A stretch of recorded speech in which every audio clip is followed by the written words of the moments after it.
Hey, so I thought I was gonna go to bed, but I actually feel really inspired right now to talk more. I feel as though sharing my experiences and my healing is sort of like, in a weird way, an exorcism for me. So I'm kind of gonna run with it for a little bit. I apologize for my excessive throat clearing. I'm having a little bit of nasal drip. Haha. So yeah, but this is the situation. I'm gonna talk about healing my fear of abandonment, and this is a really deep topic from my heart and my guts, and I am still working through this today. I am a work in progress, and this healing just seems to be getting deeper and deeper and more profound as time goes on. So, I am a survivor of pretty severe abuse, to the point where I would call it something similar to psychological torture.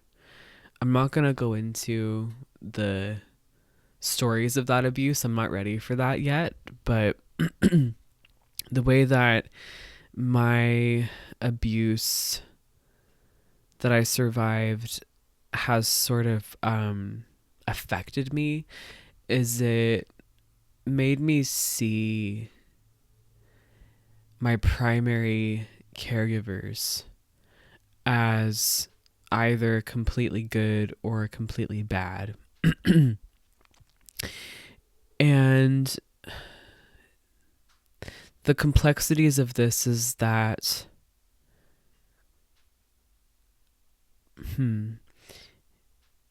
my abuse, or no, I don't want to own it. It's not mine. It happened to me. I don't know if it was mine. The abuse that I experienced was extremely variable. So, like, growing up, most of my days with my family were very good and very peaceful. And the abuse would happen every other day, or like it wouldn't happen all the time.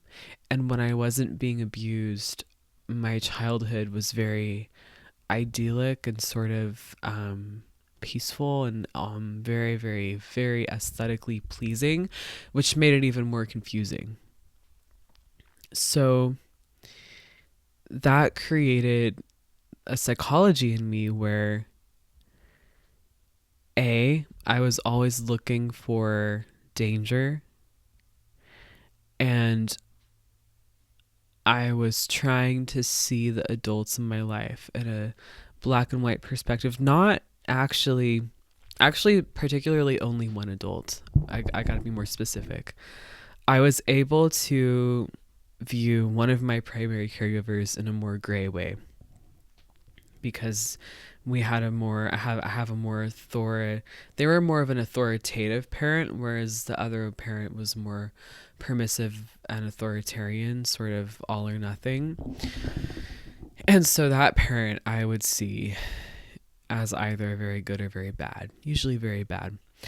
And growing up, when things were peaceful, when things were calm, when things were more idyllic, or however you say it, I would feel absolutely terrified and mistrustful of the peace, because I knew that if I believed in the peace, if I believed in the calm, that would be my destruction, because then I would be manipulated by it, and then it would hurt even more when it was taken away from me. So a lot of other factors happened growing up, including my spiritual awakening that kind of changed a lot of my understanding of things fairly rapidly in terms of my family, and a whole nother self and a whole nother perception emerged beyond the abuse story. Um, which I have to say, just to like keep that in perspective. And I also ask that all the messages come forward in the highest good, that they're balanced between the black and the white sun, that they're healing portals for your soul and my soul too. Before I continue, I'm actually going to check on my toast because I'm making toast right now. So just like wait 1 second.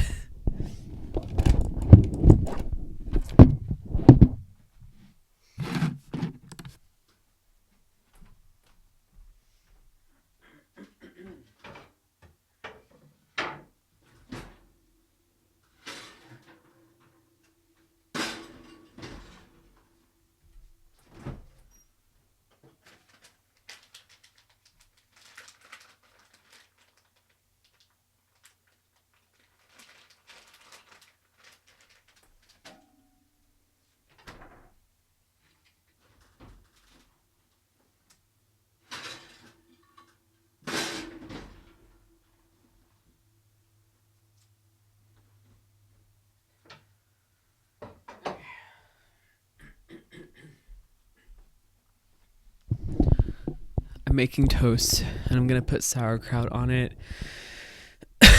And yeah, I'm excited. So anyway, yeah, that created like that kind of psyche in me.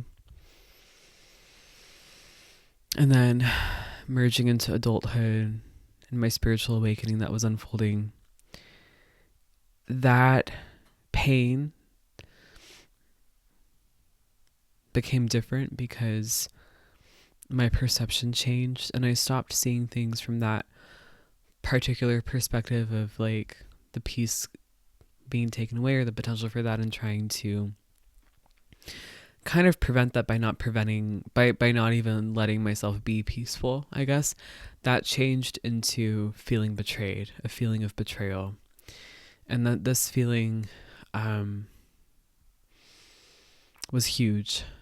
And I felt extremely betrayed by both my parents, for very real and valid reasons that any child would feel betrayed by their parents.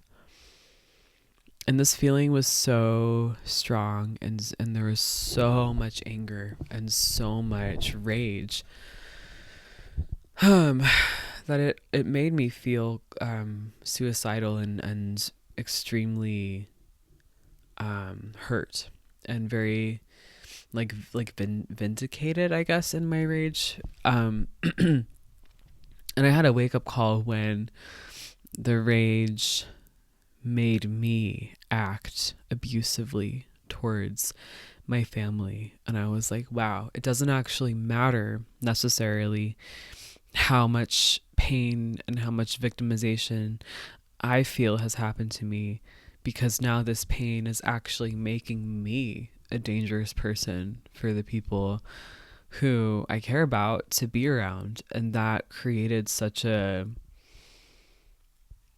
moment. I mean, such an upswinging of extremely deep humility in me, that I started to change. And I started to actively pursue recovery in 12 steps.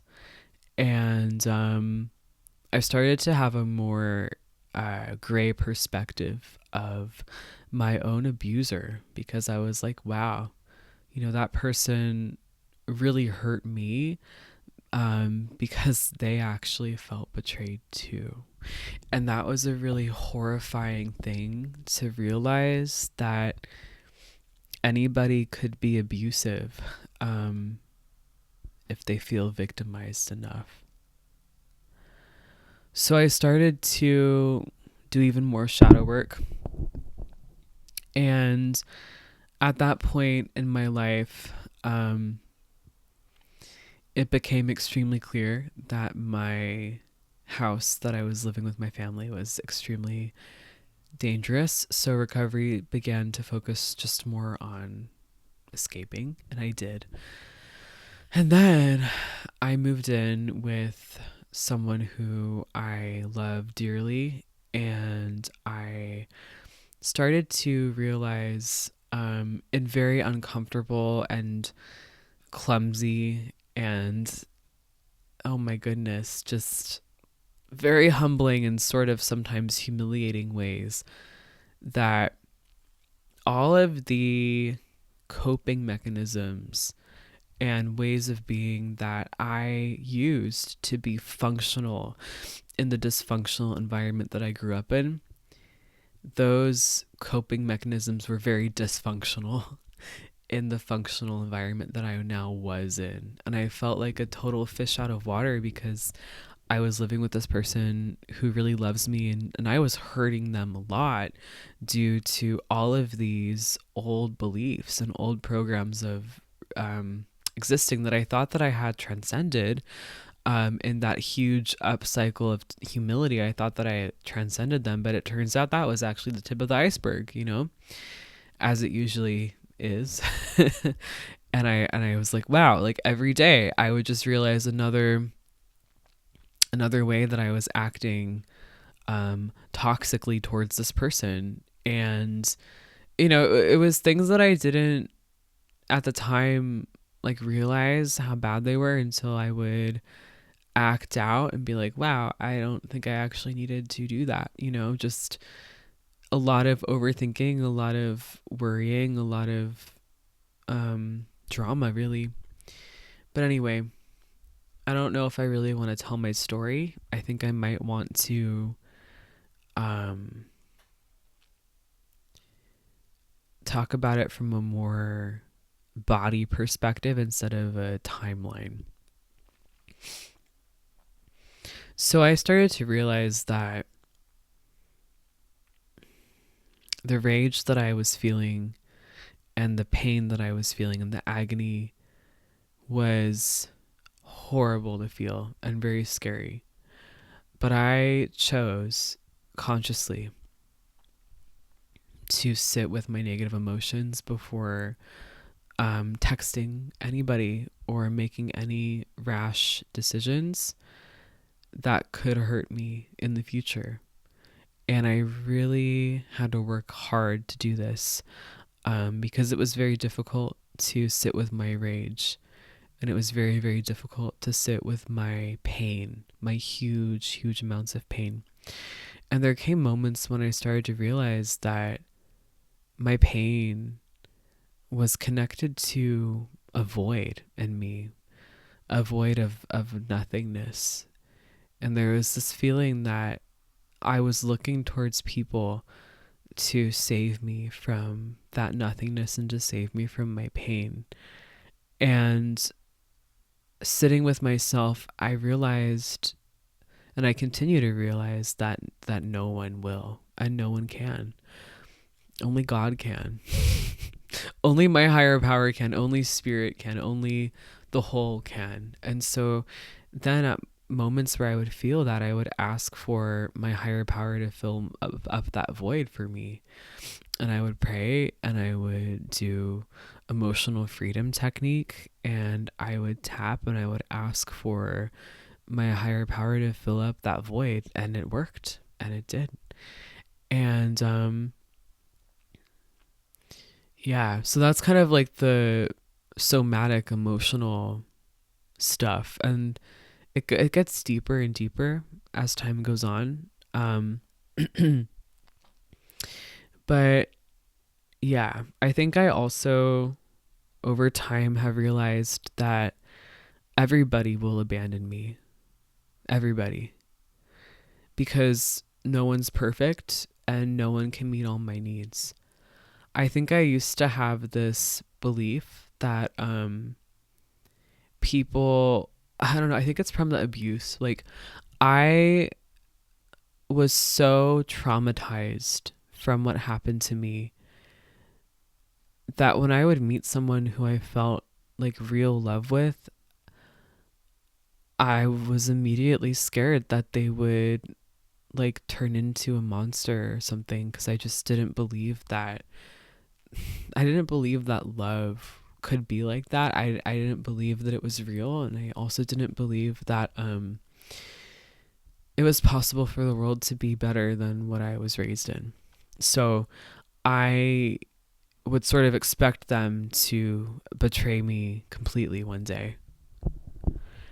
And I would sort of, in a weird way, actually create that situation because the fear that I was in was so, it made me act so toxic that they would eventually leave. What am I saying here? I'm getting distracted because my toast is ready. So 1 second.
Okay. Also, I don't entirely know, like,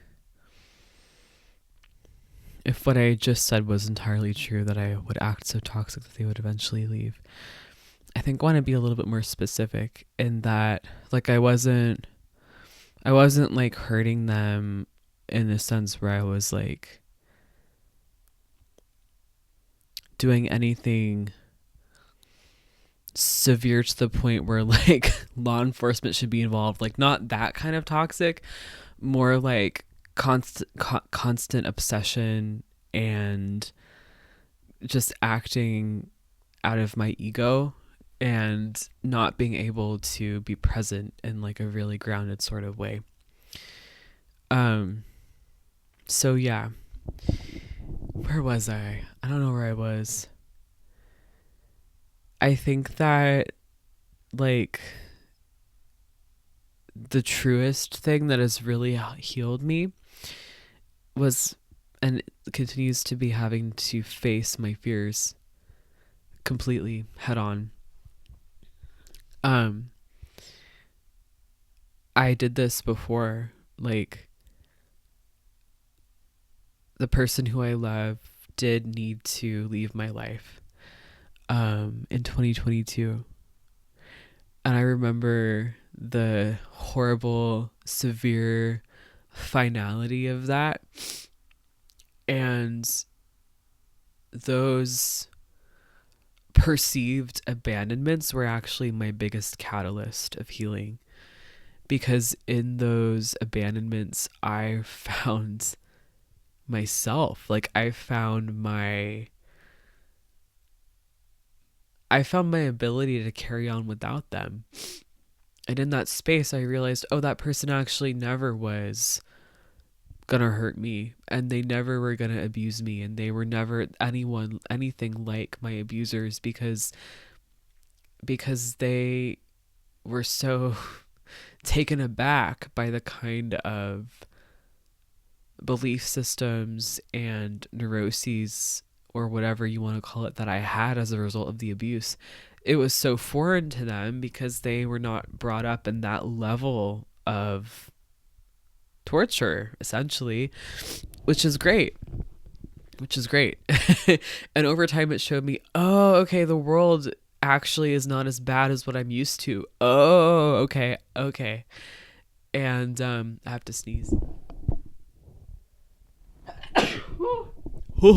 So yeah, that's kind of like this sort of long process that I've kind of gone through. And I think that another factor that really helps is living by myself. Um, because this kind of allows me to reattune myself to my inner peace and also kind of create like an outer stability around me that is consistent. Because what I've also discovered in this phase of my healing from my fear of abandonment is that like consistency is really important to my psychology and my inner child realizing that I'm safe. And so having my own environment that I'm like aware of is mine and that I'm aware of is safe is really like fundamental to changing this like ungrounded excuse me response in relationships. um I've also started to find forgiveness towards my parents, because I'm realizing that they really do love me.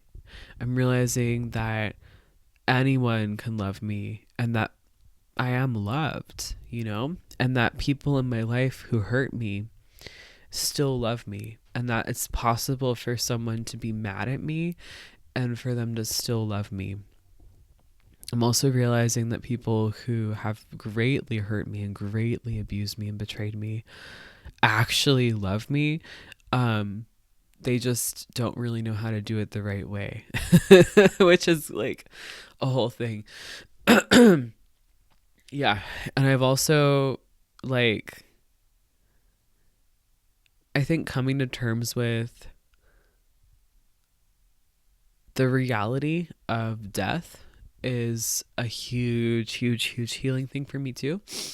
Knowing that because I feel like for me, and I'm not sure if this is like a universal thing, but it could be, with that fear of abandonment, there's this like need to preserve. There's this need to like maintain or make sure that something is okay or that it's never going to end or it's never going to go away. And that's impossible, you know? Like, if you're in a partnership and you need this like validation all the time from your partner that they're never going to leave you or that it's going to be okay or that they love you, it's like there's never going to be enough validation to make you feel safe. Like, the real safety happens when you accept that nothing lasts forever and that they might not be there forever. The real security happens when you accept change, when you accept death. Because then, if you're able to fully accept death, that's when you can actually be present enough in a partnership or in a relationship to actually like be there forever and be with them in a way where like even if you're only together for like a little while, like it feels like forever and you were fully there because you were fully accepting of impermanence.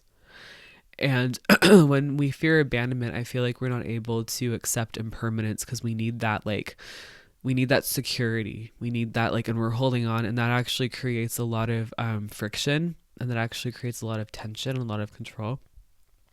And then that's where stress comes, and that's when you die sooner because you're just like you're just holding on so much and you just can't let go, and that's actually like that prevents you from having a relationship because you're not focused on the other person, you're focused on like the future, you're not even in the present. And so I really feel very blessed and grateful to be a psychic medium and to be able to see beyond the veil of life and death and to talk with those who've crossed over, because every time I do that, I feel more connected to the redemptive quality of life and death and how it's sort of this dance between two poles of existence. And that kind of helps me personally become more connected to my center, because I feel like also in fear of abandonment there's like this whole like decentering that happens where we disconnect from our primal core self, and then we start to kind of like look outwards for something within. And so for me, like that really helps me, but I know that might not be relatable to a lot of people. I'm going to take a bite of my toast.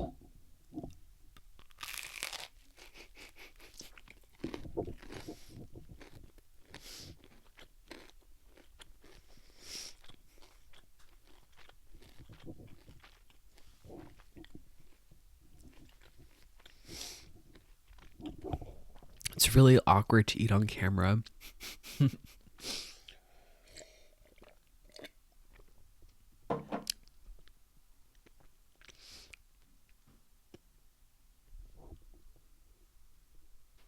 Sorry, I think I have food in my teeth.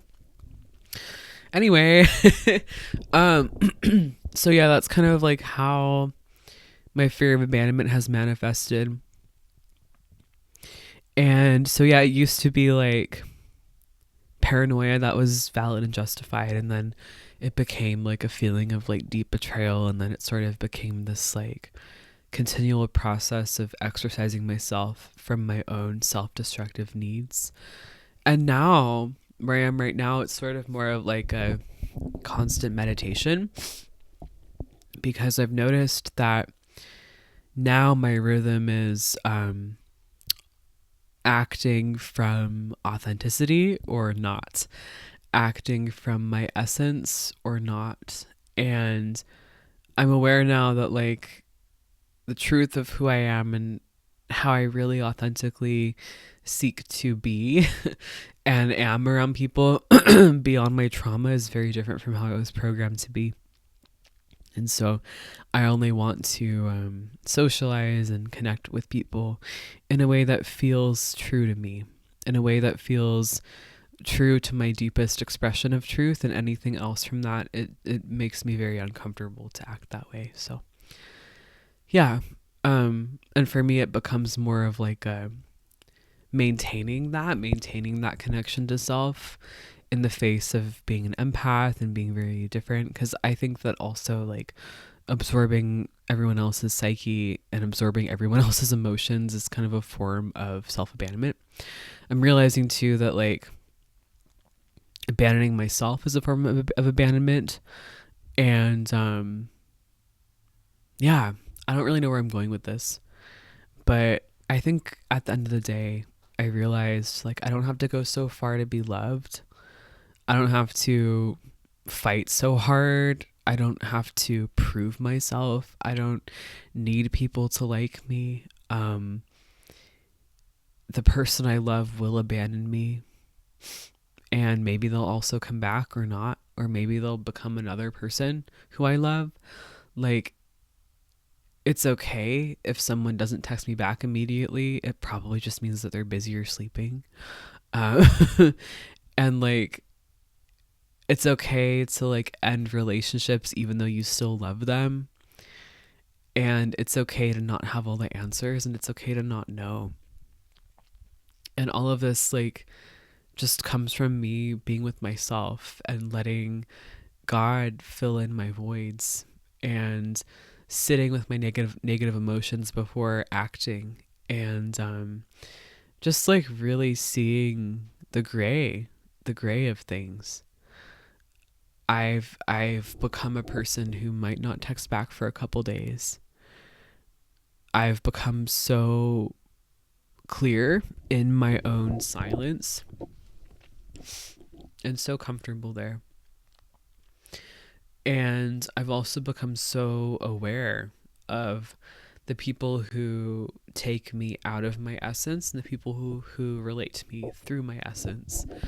And I'm having to develop a lot more discernment, about like what that means, and how to maintain my authenticity. Because I've noticed that if I don't maintain it, then I can slip into negative patterns. So anyway, that's what I got for now. I hope this makes sense, and feel free to leave any questions in the description if you want, or say whatever you want to say. Thank you for being here, and I hope that you see the light at the end of the tunnel. I hope you know that, like, if you're feeling like freaked out or scared of someone hurting you, you don't have to see that as the ultimate truth. You don't ever have to believe your fear over your peace. You can always believe your peace.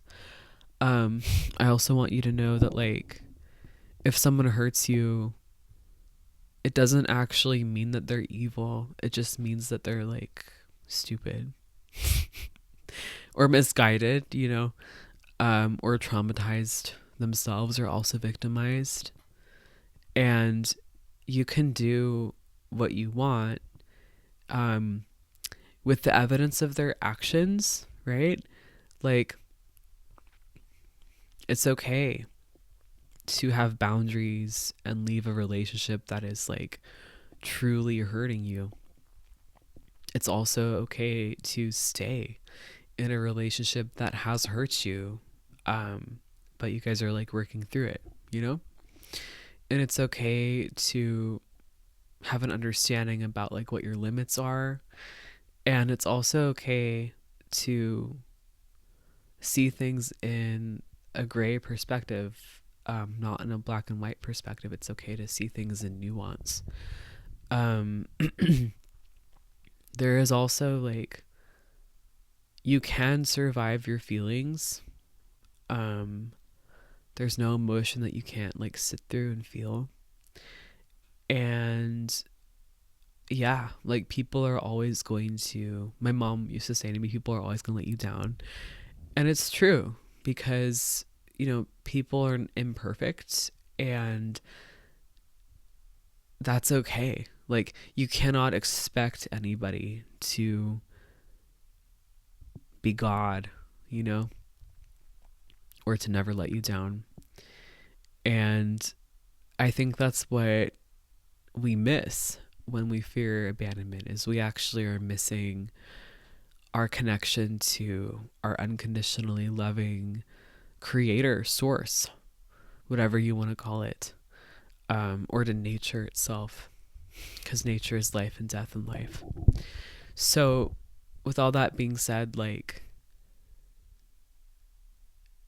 in your connection to, like, a higher being or a higher power or God, you also find who you really are. And when you feel that connection to yourself, it becomes a lot more, the fear of abandonment becomes a lot less pervasive and a lot more subtle, and